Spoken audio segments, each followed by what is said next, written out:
Good morning, good afternoon, whatever time of day it is when you're watching this. It is morning here on the 11th, and I feel like I'm kind of behind in recording this since it's already the 11th. But I had kind of a busy month, so it's taken me a bit to get around to doing this. But I'm here now, and so we'll get to the books. I only read 4 books this month, technically. However, I started several others in November and just didn't get to finish them until December. The last 2 weeks of November, I went back home to my parents, and we had like a Thanksgiving, Christmas all in one. And my siblings all came, and my nieces and nephews. And I was there for 2 weeks. And so I got to do some of the kiddos' Christmas programs and went to a tree lighting in a town square and a holiday market at a winery, and just lots of festive things that I was really excited to take part in. So needless to say, I didn't get a lot of reading done while I was there, but it was totally worth it because I had so much fun. So, but I did read 4 books, so let's get into those. So the first one I finished. Let's see, I actually started it on October 31st, and it was The 12 Dates of Christmas by Djeli Bayliss. And this was really cute. It was festive, fast read. I think I listened to it on audio, if I remember correctly, while I was doing a puzzle. So that's always fun. And it's kind of hard to rate these. I did give it 3 stars, but it's kind of like rating. I feel like these rom-com type of books are kind of like rating a Hallmark movie. You know what it is. You know how it's going to turn out. They're still very enjoyable to read. There's just nothing, necessarily fantastic or that sticks out about them, but I still enjoy them. So 3 stars from me. It is about a gal. I mean, you can kind of just from the title know what it's about. A gal who goes on 12 dates. Basically, she joins, it's kind of not speed dating, but kind of, you're paired up with other dates that join in this this holiday matchmaking thing, and you go on 12 dates as you count down to Christmas. So it's it was cute. I liked it.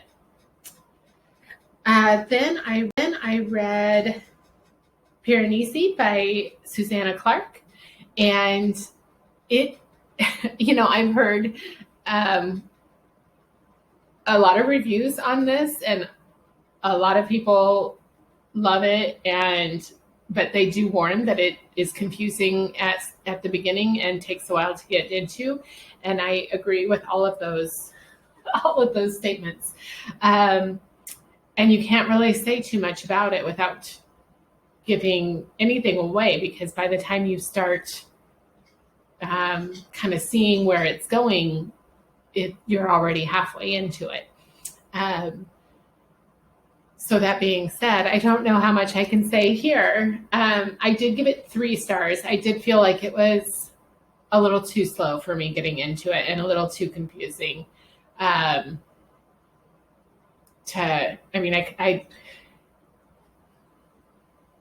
don't know. I felt like like we could have maybe got to the plot a little sooner than we did and still kept that that, I mean, because the way that it was written was very interesting, and the confusing part of it added a lot to the plot. But I felt like we could have gotten there a little sooner and maybe cut out a little bit of that. So yeah, I gave that 3 stars. Then I read Ring Shout, and I'm not quite sure how to say the author's name, P something Clarke, so I'll have it up here. And this one was very interesting. I feel like I'm saying that about quite a few of my books this month. I've been trying to try a few different genres and whatnot, and I did have a horror challenge on my Storygraph app, so I've been trying to fill those. So this one met one of the criteria for that challenge, and so this is kind of set in the Ku Klux Klan South era, and it takes that history and adds another element to it that is very I don't even know how to describe it. Like if they're it's a very sci-fi element to the Ku Klux Klan, and I don't know. I did enjoy it. I really liked the writing style. I did start by reading the actual book and the physical copy, and had a bit of a hard time getting into the dialect of it. And I didn't want to miss the story and the meanings behind it and whatnot. So I felt the easiest way to make sure that I didn't lose that was to pick up the audiobook and listen to it, because I could understand it better through the audio than trying to read that dialect in my internal voice, if that makes sense. And it worked fantastically. The audiobook was great. The person who read it was fantastic, did a great job. And I really did enjoy it, even though horror isn't my go-to genre, and I am not describing this well at all. So there's a sci-fi element to it, but then there's also, it kind of feels young adult-ish to me, which is also not a genre that I typically enjoy. But even with those two elements that are not my favorite, I still really enjoyed it. So balancing it out, I felt like I gave it 3 stars. So if that makes any sense at all.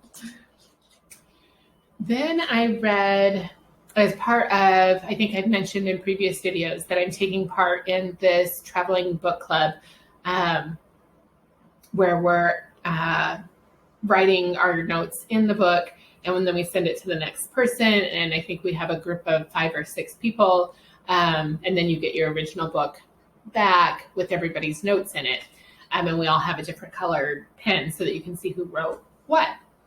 And as part of that, my November book was The Tea Girl of Hummingbird Lane by Lisa C. And when this started out, I was a little nervous just reading the back flap of it, because I thought, oh, this might not be my style of book. It felt, just from the back cover and the description, it felt like it was going to be maybe a slow moving um, type of book, and more about the history of tea than having a exciting plot. And then as I started the book, I was very surprised and glad to see that I did really enjoy it starting out.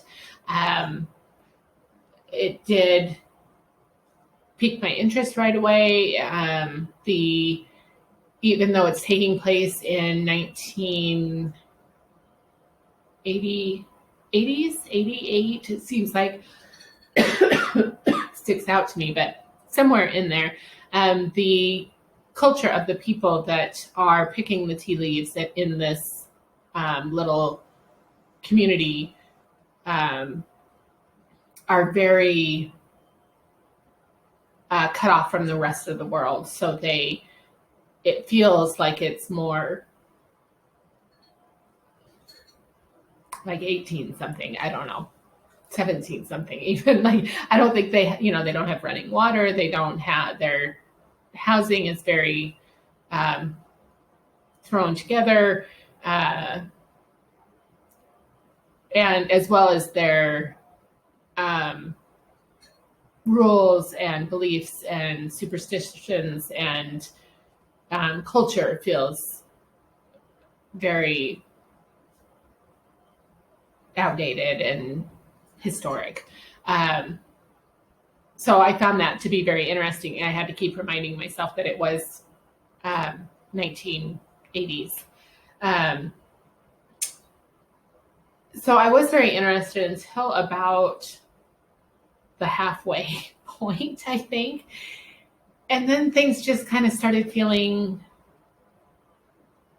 a little cheesy to me, like it was all getting better and everything was working itself out and tying up in, neat little bows. And I don't know, there's something about it flipped for me, and I was not caring for it anymore.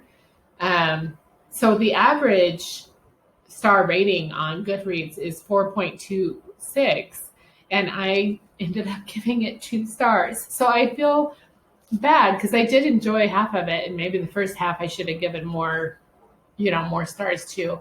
But for some reason, I lost interest about halfway through. I did finish it. I didn't care for the rest of it. So technically, those were my 4 books that I read. But I did read most of another one. So I'm going to go ahead and wrap it up here because I feel like that will lessen my December, so that my times for my videos will even out a little bit. I read the bulk of The Retreat by Sarah Pearse.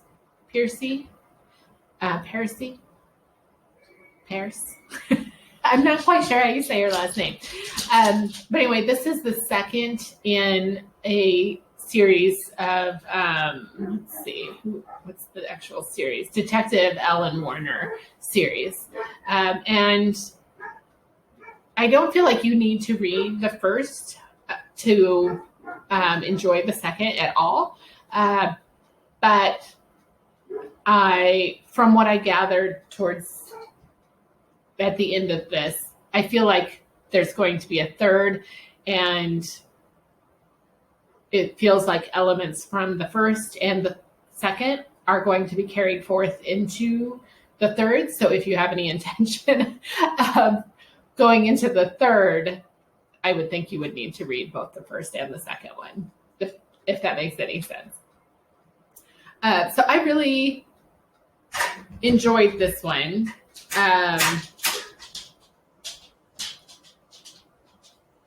And enjoyed both the first one as well, the sanitarium. I have it, but anyway, I did enjoy it. But it did end up giving it 3 stars, and I can't remember why I didn't rate it higher than that. So in the retreat, the detective has been, previously she had a really hard case that kind of put her on a hiatus, and she's working her way back into her normal routine, but she doesn't have the same level of cases that she had before, or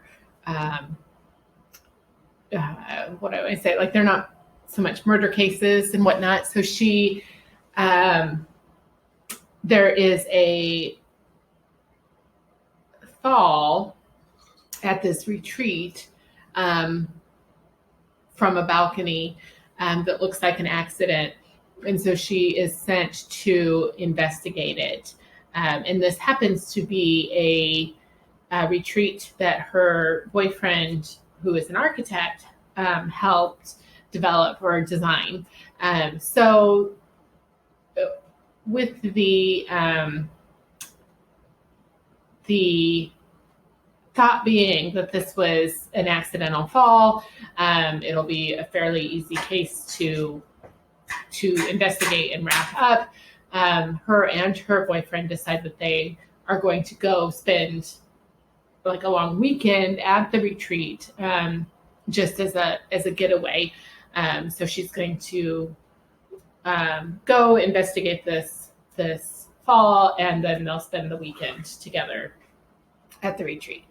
But of course, it isn't quite as simple as that. And you start to learn more that maybe this isn't the fall that it was initially thought to be. Maybe it wasn't an accident. And at the same time, there are other things happening. So the person that fell, her whole inner circle, like she has two sisters, a female cousin, and a significant other, and one of the sisters' significant other, are all there together as a group. And so there's things that are happening within that group. And then there's also a plot line with the island itself and its history, things that happened many years ago. And what is the connection to that? Is the things happening within this group connected to that, or are these two separate things? And then there's also a sideline plot line happening with the detective herself. So there's a lot going on in this book, and it was interesting to watch it. Is it connecting? Is it not? Do these things overlap? And so yeah, I really enjoyed this book, and I for some reason rated it 3 stars on Goodreads, but it seemed to stick with me as being a better story than what I rated it, which is funny because it was the same. I feel like I had the same reaction after reading the first book, The Sanitarium.